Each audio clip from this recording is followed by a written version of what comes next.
வணக்கம். தமிழக அரசு மக்களுக்கானதா அல்லது வேதாந்தா நிறுவனத்துக்கானதா? இந்த தூத்துக்குடி ஸ்டெர்லைட் ஆலை பிரச்சனையை ரொம்ப நிதானமாக நம்ம அணுக வேண்டியிருக்கு. ஒன்று, அங்கே போராடிய மக்கள், கடந்த 1/4 நூற்றாண்டு காலமாக அங்கே போராடிய மக்கள் இந்த ஆலையால் சுற்றுப்புற சூழல் கேடு நிறைய ஏற்படுது.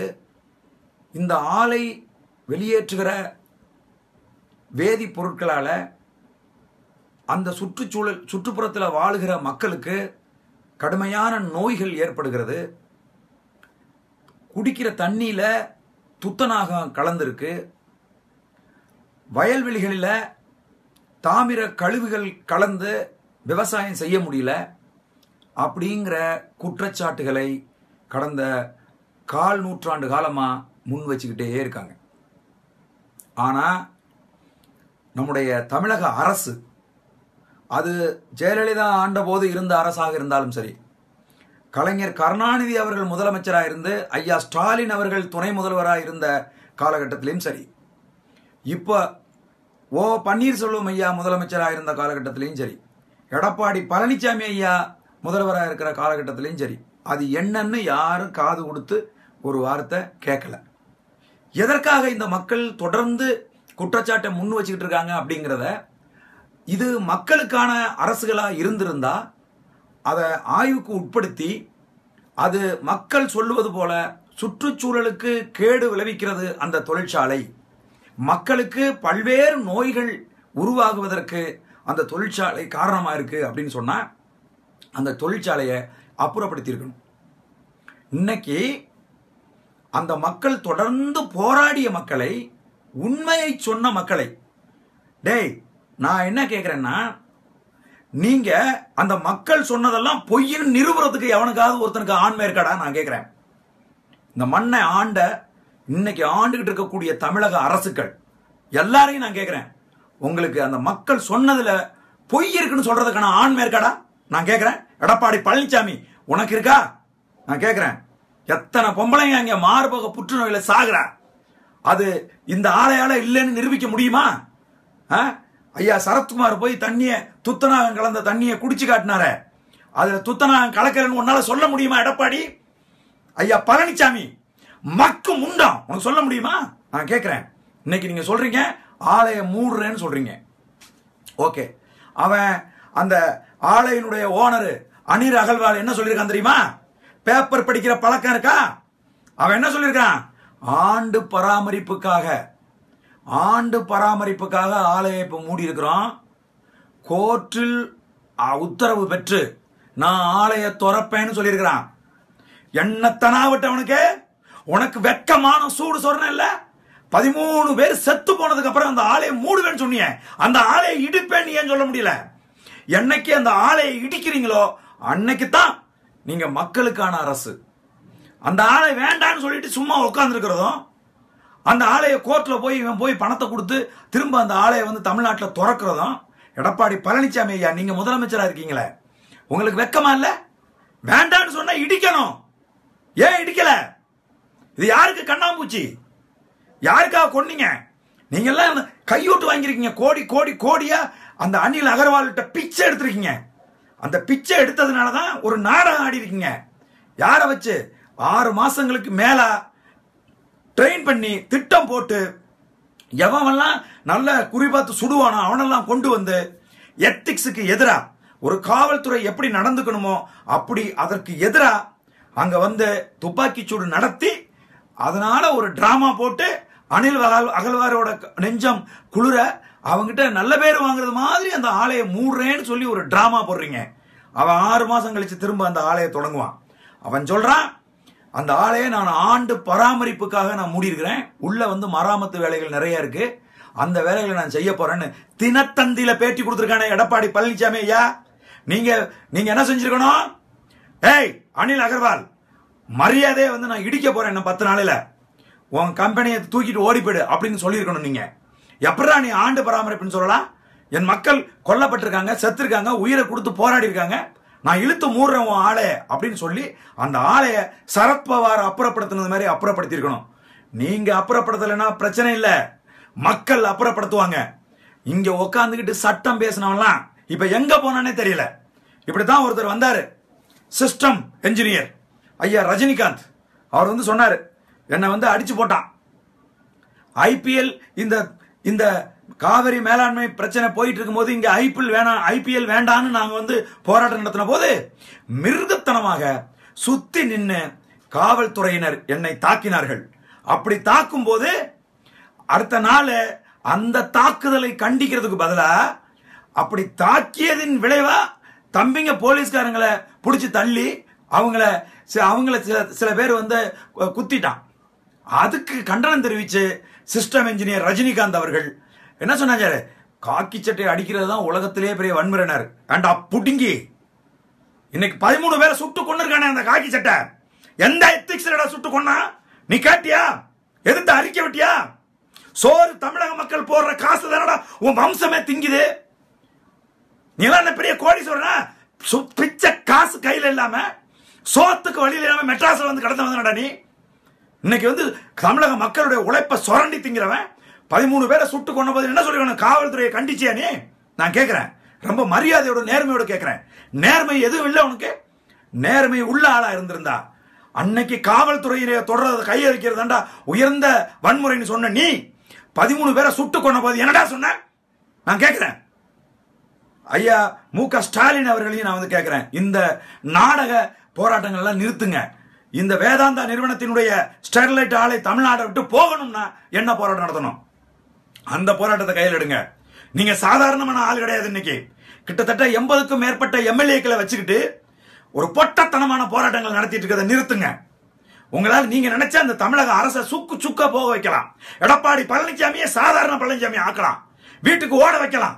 ஆனா அந்த காரியத்தை எதையும் செய்யாம சும்மா மயிலிறகால தடவி கொடுக்கிற காரியத்தை வந்து உடனடியா நிறுத்துங்க. அன்பு தோழரே, இது இந்திய அரசாங்கம் நம் மீது தொடுத்திருக்கக்கூடிய மிகப்பெரிய போர். யோசிங்க, எடப்பாடி சொல்றாரு, நானே வந்து டிவியில பார்த்து தான் தெரிஞ்சுக்கிட்டேன் அப்படிங்கிறார். அவரை ஏன் நீ வந்து ஐயா ஸ்டாலின் அவர்கள் கேட்கிறாங்க, ஏன் முதலமைச்சர் துணை முதல்வர் 2 பேரும் வந்து தூத்துக்குடிக்கு போலன்னு கேட்டா ஒரு வெக்கக்கேடான பதில சொல்றாரு. யாரு? எடப்பாடி பழனிசாமி அவர்கள், தமிழ்நாட்டினுடைய முதலமைச்சர் அவர்கள் வெக்கக்கேடு சொல்றாரு. அங்க 144 போட்டிருக்கு, சட்டத்தை நம்ம மதிக்கணும், அதனாலதான் நாங்க போகலங்கிறாரு. அசிங்கமா இல்லாத 144 யாரையா போட்டது? நீ தானே போட்ட. போலீஸ் துறை யார்கிட்ட இருக்கு? உங்ககிட்ட தானே இருக்கு. நீ போட்ட 144 போட்டாச்சுன்னா சட்டத்தை மீறி நீங்க போக மாட்டீங்களா? அங்க போன சீமான், அங்க போன வைகோ, அங்க போன திருமாவளவன், அங்க போன ஸ்டாலின், இவங்கெல்லாம் வந்து சட்டத்தை மீறிட்டாங்களா? நான் கேட்கிறேன். இதோட உங்களுடைய அந்த நாடகங்களை எல்லாம் நிறுத்திக்குங்க ஐயா எடப்பாடி பழனிசாமி அவர்களே. அங்க 144 போட்டிருக்கு, நாங்க வந்து போகலன்னு. உன் சொந்த நாட்டு மக்கள் யாரா அந்த உலகத்துல சொந்த மக்களை சுட்டுக் கொள்ளுவான்? கடற்கரையில போனா அந்நிய பக்கத்தில் இருக்கக்கூடிய சிங்கள வேட்டை வெறிநாய்கள் கடலுக்குள்ள வச்சு என் தமிழ் உறவுகளை சுட்டு கொன்னா இந்திய அரசாங்கம் கேட்டுச்சா? கேட்கல. பக்கத்துல போய் மரம் வெட்ட போறான், போய் வந்து வேலைக்கு போறான், கூலி வேலைக்கு போறான். கூலி வேலைக்கு போறவன 20 பேரை வந்து ஆந்திர அரசாங்கம் சுட்டு கொன்னுச்சு, இந்திய அரசாங்கம் கேட்டுச்சா? கேட்கல. இங்க போறான் கேரளாவில், என் பெண்கள் எல்லாம் வந்து மானபங்கப்படுத்தி திறந்த மார்போடு அடிச்சு விரட்டி அங்கிருந்து கூக்குரல் கதறிட்டு ஓடி வருது என்னுடைய தமிழ் இனம். அதை வந்து இந்திய அரசாங்கம் கேட்டுச்சா? கேட்கல. பக்கத்துல கர்நாடகாவில் கிட்டத்தட்ட லட்சக்கணக்கான பேரை அடிச்சு நொறுக்கி ஆயிரக்கணக்கான பேரை கொன்னான். இப்ப சமீபத்தில் வந்து பல பேருந்துகளை தமிழர் நடத்துறாங்கிற ஒரே காரணத்துக்காக நெருப்பு வச்சு கொளுத்துறான். கேட்டானா இந்திய அரசாங்கம்? எதையும் கேட்கல. இன்னைக்கு அதே இந்திய அரசாங்கம் என் தமிழ் மண்ணில் என் தமிழ் மக்களை அடிச்சு சுட்டு கொள்றான். அந்த மக்கள் தார்மீக வழியில் போராடிய மக்களை, தமிழக மக்களை இந்த நிர்பந்தத்துக்கு அப்புறமா, இந்த கட்டாயத்துக்கு அப்புறமாவும் நம்ம இந்திய அடிமைகளாக இருக்க முடியாது, இருக்கவும் கூடாது. இந்திய அடிமைகளா ஏன் இருக்கணும்? இதுக்கெல்லாம் பதில் சொல்லட்டும். கடற்கரையில் என் மீனவனை சுட்ட போது ஏன் இந்திய அரசாங்கம் கேட்கல? அதுக்கு காரணம் சொல்லட்டும். பக்கத்தில் இருக்கக்கூடிய ஒரு மாநிலம் என் தமிழனை 20 பேரை சுட்டு கொன்னானே, அப்ப ஏன் கேட்கல? இப்ப யார கேட்டுடா ஷூட்டிங் ஆர்டர் கொடுத்தீங்க? எடப்பாடி சொல்றாரு நான் கொடுக்கல அப்படின்னு. நான் டிவியில பார்த்து தான் தெரிஞ்சுக்கிட்டேங்கிறாரு. அப்ப இந்த காவல்துறைக்கு யார் ஷூட்டிங் ஆர்டர் கொடுத்தது? அந்த ஆணை பிறப்பித்தவன் எவன்? எவன் ஆணை பிறப்பித்தானோ அவன் தவறு. சட்டத்தை, சர்வதேச சட்டங்களை எல்லாம் தூக்கி குப்பையில போட்டுட்டு, உச்ச நீதிமன்றம் கொடுத்திருக்கக்கூடிய கைடன்ஸ் எல்லாம் தூக்கி குப்பையில போட்டுட்டு, இன்னைக்கு வந்து ஆனந்த விகடன் வெளியிட்டு இருக்கான். ஒரு துப்பாக்கி சூடு நடத்தணும்னா என்னென்ன ரூல்ஸ் அண்ட் ரெகுலேஷன்ஸ் வந்து பின்பற்றணும்னு சொல்லி ஆனந்த விகடன் வெளியிட்டு இருக்கான். அதெல்லாம் பின்பற்றாம நீ வந்து எஸ்எல்ஆர் ரைஃபிள் வச்சுட்டு, செல்ஃப் லோட் ரைஃபிள் யாரா கொடுத்தது உங்களுக்கு? போலீஸ் நாய, வெறும் போலீஸுக்கு யாரா எஸ்எல்ஆர் கொடுத்தது? எஸ்எல்ஆர் கையை வச்சுக்கிட்டு, ஸ்னாப்ஸை வச்சுக்கிட்டு நீ வந்து மேல இருந்து குறிபார்த்து சுடுறதுக்கு உனக்கு யாரா வந்து சட்டம் கொடுத்தது? உன்னையெல்லாம் கண்டுபிடிச்சு கையகால வாங்கணும்.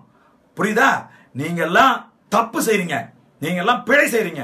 போராடுற மக்கள் இன்னோசென்ட் பீப்புள், அவர்கள் வந்து அப்பாவி மக்கள். போராடுகிற மக்கள் நியாயத்துக்காக போராடுறாங்க. அது தப்புன்னு நிறுவு. அது நிறுவனத்துக்கு நீ பேச்சுவார்த்தை நடத்தினியா? அது தப்புன்னு நிபுணர்களை கொண்டு இந்த ஆளை எந்த தீங்கையும் விளைவிக்கலன்னு உங்களால் நிறுவ முடியுமா? நிறுவ முடிஞ்சிச்சா? அதையெல்லாம் எதுவும் செய்யாம சாதாரண மக்களை இயல்பு வாழ்க்கை திரும்புதுங்கிறீங்க. என்னையா இயல்பு வாழ்க்கை திரும்புது? நான் கேட்கிறேன், என்ன இயல்பு வாழ்க்கை திரும்புது? அங்க சுட்டு கொன்னீங்களே, அந்த சுட்டு கொன்ன குடும்பத்தில் இருக்கக்கூடிய கொந்தளிப்பு இயல்பு வாழ்க்கை வந்துருமா? நான் கேட்கிறேன். ஒரு அம்மா சொல்றாளே, என் புள்ள வந்து இந்த ஸ்டெர்லைட் ஆலையால வந்து மூளை பிசகி பிறந்துச்சு. அது என்னைக்கு இப்படி பிசகி பிறந்துச்சோ அன்னையில இருந்து இந்த ஸ்டெர்லைட் ஆலைக்கான போராட்டத்துல இந்த கந்தையா அப்படிங்கிறவர் வந்து ஒவ்வொரு போராட்டத்திலையும் வந்து கலந்துருக்காரு, ஒவ்வொரு போராட்டத்திலும் நின்று இருக்காரு. எனக்கு பிறந்தது போல இன்னொரு புள்ள மூளை பிசகி பிறக்கக்கூடாது அப்படின்னு. அந்த ஆளை நீங்க சுட்டுப்பிட்டீங்க. அந்த அம்மா சொல்லுது, இந்த மூளை பிசகிய இந்த பிள்ளைய வச்சுக்கிட்டு என் கணவன் தான் கூலி வேலைக்கு போய் கஷ்டப்பட்டு எங்களை காப்பாத்தினா, இப்ப நான் என்ன செய்ய போறேன்னே தெரியலன்னு சொல்லுத. அது இயல்பு வாழ்க்கை வந்துருச்சுச்சா? நான் கேட்கிறேன், எது இயல்பு வாழ்க்கை? நீங்க சுட்டு கொன்னீங்களே 13 பேரு, அந்த குடும்பத்தின் இயல்பு வாழ்க்கை என்னைக்கா வரும்? எப்படி வரும்? ஒரு நாட்டினுடைய பிரஜைகளை போராடினார்கள் என்கின்ற ஒரே காரணத்துக்காக சுட்டு கொல்றது வந்து இந்த நாடு அனுமதிக்கதான்னு எங்களுக்கு தெரிஞ்சாதான் இந்த நாட்டுக்கு அடிமையாக, இந்த நாட்டுக்கு நாங்க இந்த இந்தியாங்கிற நாட்டை ஏற்று இந்த மண்ணில் வந்து வாழ முடியும். இந்த மண்ணில் சொந்த பிரச்சனைக்காக, ஒரு உரிமைக்காக போராடிய மக்களை வந்து அவங்க வச்சிருக்கிற அந்த இன்டர்நெட் கனெக்ஷன்ல இருந்து, லைட்ல இருந்து எல்லாத்தையும் வந்து துண்டிக்கிறீங்க.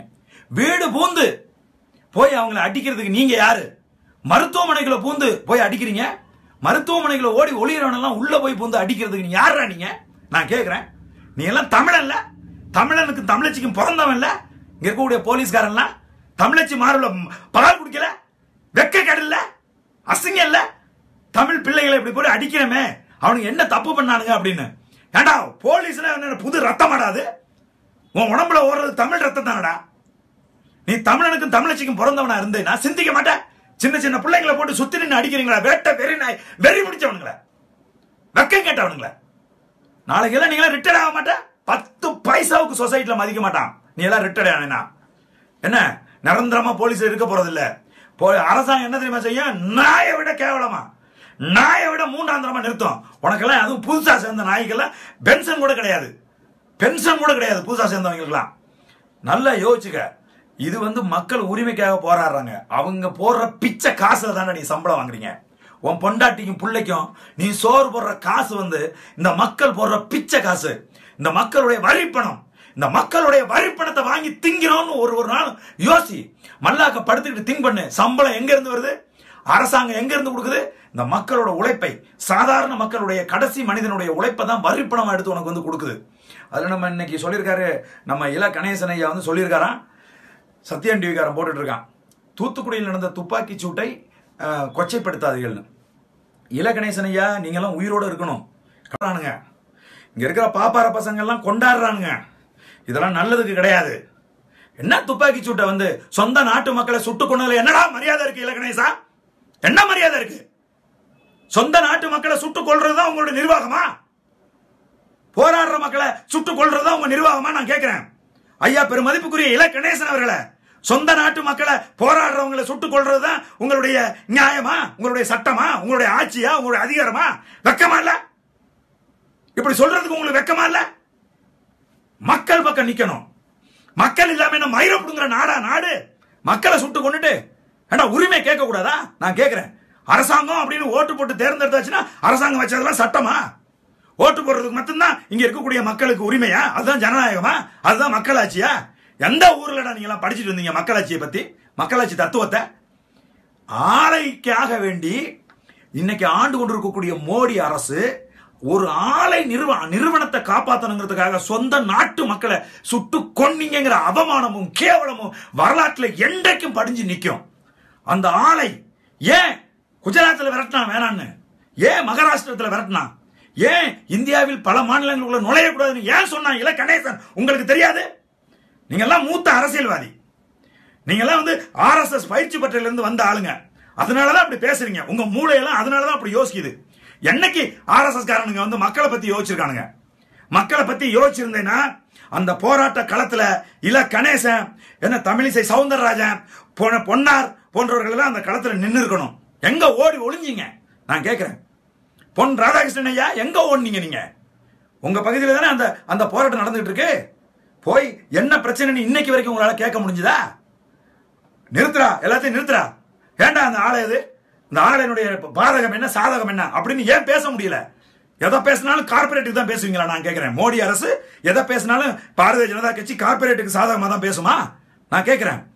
இல கணேசன் அவர்களே, நீங்க இருக்கிறது தமிழ்நாடு மக்களுக்கு எதிராக பேசிட்டு இங்க இருந்துட முடியும்னு இனியும் நீங்க நினைக்காதீங்க. தயவு செய்து இங்க இருக்கக்கூடிய பாப்பார பசங்களுக்கு எல்லாம் சொல்லிக்கிறேன், நீங்க எப்பவும் தமிழர்களுக்கு விரோதமா தான் எல்லாத்தையுமே சிந்திப்பீங்க.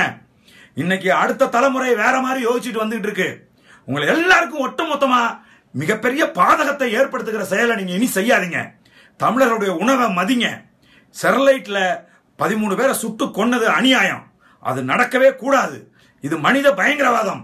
இங்க இருக்கக்கூடிய இனப்படுகொலை, இந்த இனப்படுகொலைக்கு எதிராக யாரும் அமைதியாக மாட்டாங்க, யாரும் பயந்து ஒடுங்க மாட்டாங்க. இந்தியாவில் இருக்கணுமா வேணாமாங்கிறத இங்க இருக்கக்கூடிய பாப்பார பசங்களும் RSS கும்பலும் சங்க பரிவார இயக்கங்களும் ஆண்டு கொண்டு இருக்கக்கூடிய மோடி அரசும் ஆண்டு கொண்டு இருக்கக்கூடிய எடப்பாடி பழனிசாமி அரசும் தான் முடிவு பண்ணணும், மக்கள் அல்ல.